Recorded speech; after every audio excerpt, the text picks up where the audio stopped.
दोस्तों welcome back to my YouTube channel. दोस्तों बात करेंगे हम बीपीएससी टीआरई 3.0 नई शिक्षक भर्ती को लेकर के। आपको बता दें बीपीएससी टीआरई 3.0 नई शिक्षक भर्ती का जो आपका री एग्जाम होने वाला है 19 जुलाई से लगा करके 22 जुलाई के बीच। इसी बीच यहाँ पे टीआरई 3.0 री एग्जाम को लेकर के जो बदलाव किए गए हैं उसको लेकर के बात करने वाले हैं। साथ ही साथ यहाँ पे बीपीएससी टीआरई 3.0 परीक्षा केंद्र सूची जो है अपडेट हो चुकी है।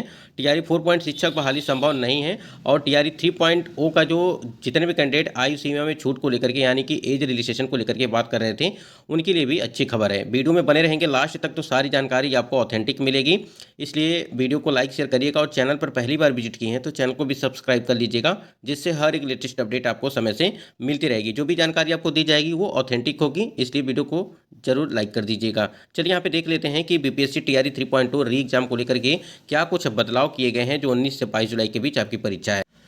स्क्रीन पे आप देख पा रहे हैं कि तीसरे चरण की शिक्षक नियुक्ति परीक्षा में बदलाव रिजल्ट नॉर्मलाइजेशन के आधार पर जारी होगा। यानी कहने का मतलब ये है कि आपके जो 4 दिन पेपर हैं यानी कि 19, 20, 21, 22 तारीख को जो है दोनों शिफ्ट में पेपर हैं, यानी कि प्रथम पाली और द्वितीय पाली दोनों में आपकी परीक्षाएं कराई जाएंगी। बाकी जो 19, 20 और 21 तारीख को जो आपकी परीक्षाएं हैं वो एकल पाली में आपकी परीक्षाएं होंगी। लेकिन आपको बता दें यहाँ पे कि बीपीएससी शिक्षक भर्ती परीक्षा में प्रश्न पत्रों पर रंगीन कोडिंग होगी और कई सेट मतलब कि बने हुए हैं। स्क्रीन पे आप देख पा रहे हैं कि बिहार लोक सेवा आयोग ने तीसरे चरण की शिक्षक नियुक्ति परीक्षा में बड़ा बदलाव किया है और प्रश्न पत्रों से लेकर के रिजल्ट की प्रक्रिया में भी इस बार बदलाव दिखेगा। प्रश्न पत्रों के कई सेट तैयार किए गए हैं और ये कई सेट आपको बता दें क्यों तैयार किए गए हैं, क्योंकि आपको पता है कि 15 मार्च 2024 को जो परीक्षा कराई गई थी आपकी बीपीएससी टीआरई 3.0 का, उसमें जो है पेपर लीक हो गया था। इस वजह से जो है ऐसी व्यवस्थाएं बनाई गई हैं जिससे पेपर लीक की संभावना न होने पाए। प्रश्न पत्रों की कलर कोडिंग की गई है और मंगलवार को कार्यालय कक्षा में आयोजित संवाददाता सम्मेलन में आयोग के अध्यक्ष रवि मनुभाई परमार ने इसकी जानकारी दी। परमार ने बताया कि प्रश्नों का जो सेट अलग अलग होने से इस बार रिजल्ट नॉर्मलाइजेशन के आधार पर आएगा और पहले सभी रिजल्ट का परसेंटाइल निकाला जाएगा, उसके बाद रिजल्ट नॉर्मलाइजेशन के आधार पर जारी किया जाएगा। बताया कि इस बार प्रश्न पत्र की कोडिंग नंबर से नहीं होगी बल्कि प्रश्न पत्रों के सेट पर कलर मार्क होगा और किस कलर सेट का किस जिले में उपयोग किया जाना है इसकी सूचना जिलाधिकारियों को परीक्षा से 3 घंटा पहले दी जाएगी। कलर सेट का चयन वैज्ञानिक तरीके से होगा और प्रश्न पत्र पहुंचाने वाली गाड़ी में जीपीएस जो है ट्रैकर भी वहाँ पे लगाए जाएंगे, जिससे ये पता चलेगा कि हाँ मतलब कि वो किस किस जगह पर जो है गाड़ी जा रही है, कहाँ कहाँ पे जा रही है। और देखिए इसमें ड्राइवर के साथ अधिकारी और कर्मचारी भी रहेंगे। प्रश्न पत्रों को जो है व्यक्तियों के सामने ही खोला जाएगा। पेपर लीक रोकने का तकनीक उपयोग जो है बीपीएससी के अध्यक्ष ने कहा कि पेपर लीक की कोई संभावना न रहे और इसके लिए अत्याधुनिक तकनीक का इस्तेमाल किया जा रहा है। परीक्षा में हर केंद्र पर प्रत्येक अभ्यर्थियों को बायोमेट्रिक जांच से गुजरना होगा। तीसरे चरण में 87,774 पदों पर होनी है जो है नियुक्ति। तीसरे चरण में 87,774 पदों पर शिक्षकों की नियुक्ति होनी है और परीक्षा के लिए राज्य भर में कुल जो है 404 जो है परीक्षा केंद्र बनाए गए हैं और 6 लाख अभ्यर्थी अलग अलग विषयों के शामिल होंगे। परीक्षा 19 से 22 जुलाई और तक 27 जिलों में आयोजित की जाएगी। ठीक है, ये तो आपका हो गया यहाँ पे। अब यहाँ देखिए इन्होंने क्या कहा है कि नॉर्मलाइजेशन में क्या क्या चीज़ होंगी। क्या होता है नॉर्मलाइजेशन, पेपर कितना कठिन था इसका स्तर नॉर्मलाइजेशन सिस्टम से तय होता है और अंक निर्धारित किए जाते हैं।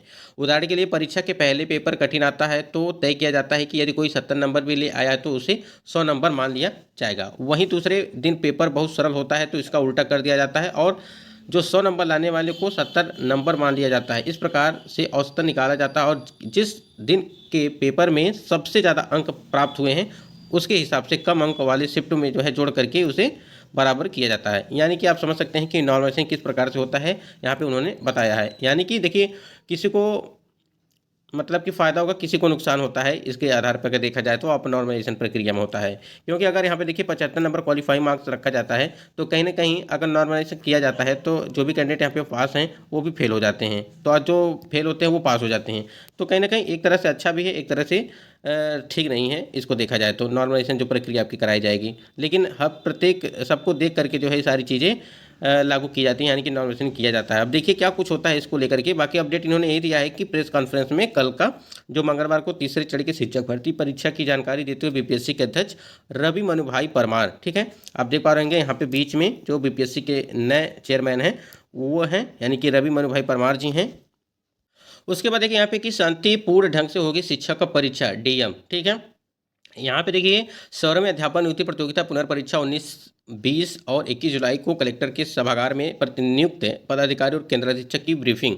कलेक्ट्रेट के सभागार में ब्रीफिंग में शामिल प्रतिनियुक्त पदाधिकारी और केंद्राधीक्षक, यानी कि जो आपकी टीआरई 3.0 का जो री एग्जाम है 19 जुलाई से लगा करके 22 जुलाई के बीच, उसी को लेकर के यानी कि शांतिपूर्ण ढंग से आपकी परीक्षाएं, तो कदाचार मुक्त परीक्षा कराने की जो है यहाँ पे प्लानिंग चल रही है। देखिए क्या कुछ होता है कि कदाचार मुक्त में शांतिपूर्ण ढंग से संपन्न कराने को लेकर के अपनी कार्य योजना तैयार की जा रही है। जिला प्रशासन के अनुसार 19 जुलाई को जो है 18, 20 को और 13 जबकि 21 जुलाई को 12 परीक्षा केंद्र पर अध्यापन नियुक्ति प्रतियोगिता पुनर्परीक्षा टीआरई 3 होगी।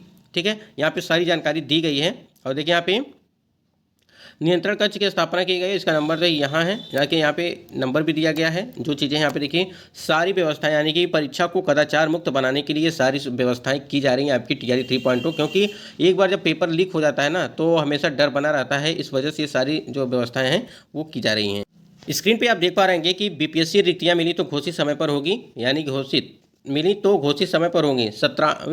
17वीं बीपीएससी परीक्षा अगस्त में टीआरई 4 संभव नहीं है। आपको बता दें कि आपकी जो टीआरई 4.2 की भर्ती है, जितने भी कैंडिडेट यहाँ पे इंतजार कर रहे हैं, अब इंतजार क्या है, देखिए सीटेट वाले कैंडिडेट इंतजार कर रहे होंगे, यानी कि सीटेट जो जुलाई वाले कैंडिडेट हैं, साथ ही साथ यस टेट वाले कैंडिडेट हैं वो भी इंतजार कर रहे हैं। और बहुत अच्छी खबर ये है कि एज जो रिलैक्सेशन वाले कैंडिडेट हैं वो भी इंतजार कर रहे हैं। आपको बता दें कि पटना हाईकोर्ट में इसके लिए एज रिलैक्सेशन के लिए जो है अच्छी खबर निकल के आई, उसके बारे में बात करेंगे। लेकिन यहाँ पे पहले टीआरई 4.0 की भर्ती की बात कर लेते हैं। देखिए यहाँ पे अगस्त में टीआरई 4.0 संभव नहीं है। बीपीएससी अध्यक्ष रविमन भाई परमार ने मंगलवार को कहा कि आयोग द्वारा पूर्व से घोषित एग्जाम कैलेंडर के अनुरूप 24 अगस्त से चौथे चरण की शिक्षक नियुक्ति परीक्षा टीआरई 4 का आयोजन संभव नहीं है, क्योंकि टीआरई 3 का रिजल्ट जारी होने और अभ्यर्थियों के योगदान के बाद रिक्त पदों का वापस भेज देने के बाद ही सरकार नई वैकेंसी देगी, क्योंकि बैकलॉग की वैकेंसी भी नए विज्ञापन में शामिल की जाती है।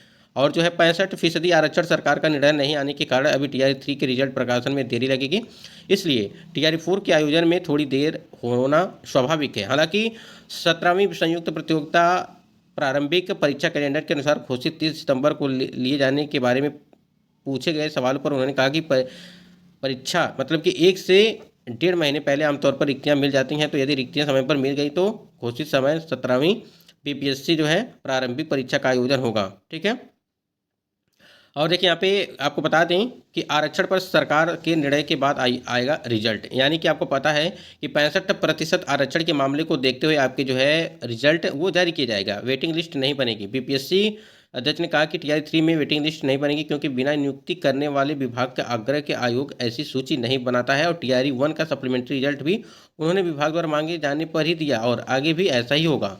परीक्षा केंद्र पर लगाए गए हैं 10,000 से अधिक कैमरे। ये सारी जानकारी आपको टीआरई 3.0 की है। लेकिन यहाँ पे देखिए टीआरई 4.0 अगर बात करें यहाँ पे 24 अगस्त को, ध्यान दीजिएगा जितने भी कैंडिडेट हैं, 24 अगस्त को आपकी परीक्षा होने वाली थी और ठीक 24 सितंबर को,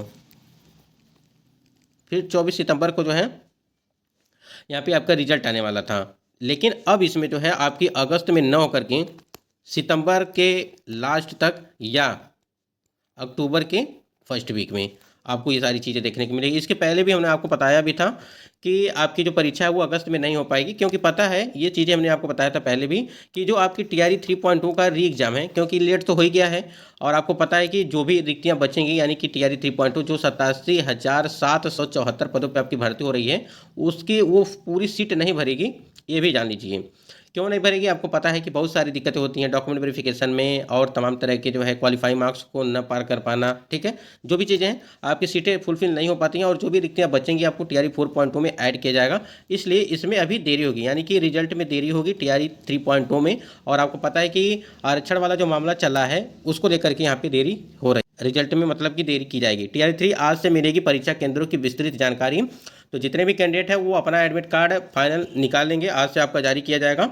और देखिए तीसरे चरण की शिक्षक नियुक्ति परीक्षा टीआरई 3 का कोई प्रवेश पत्र 9 जुलाई से जो है डाउनलोड हो रहा है, लेकिन डाउनलोड किए गए प्रवेश पत्र में परीक्षा केंद्र का नाम, केंद्र कोड और जिले के रूप में दर्ज है। इसकी विस्तृत जानकारी बुधवार 17 जुलाई से उपलब्ध करवाया जाएगी। तो मतलब कि आज से जो है आप अपना एडमिट कार्ड फाइनल निकाल सकते हैं, क्योंकि 19 तारीख से तो आपका पेपर ही है, तो वो चीज़ें हैं। बाकी रिक्तियाँ आप देख सकते हैं क्या क्या चीज़ें हैं दी गई हैं।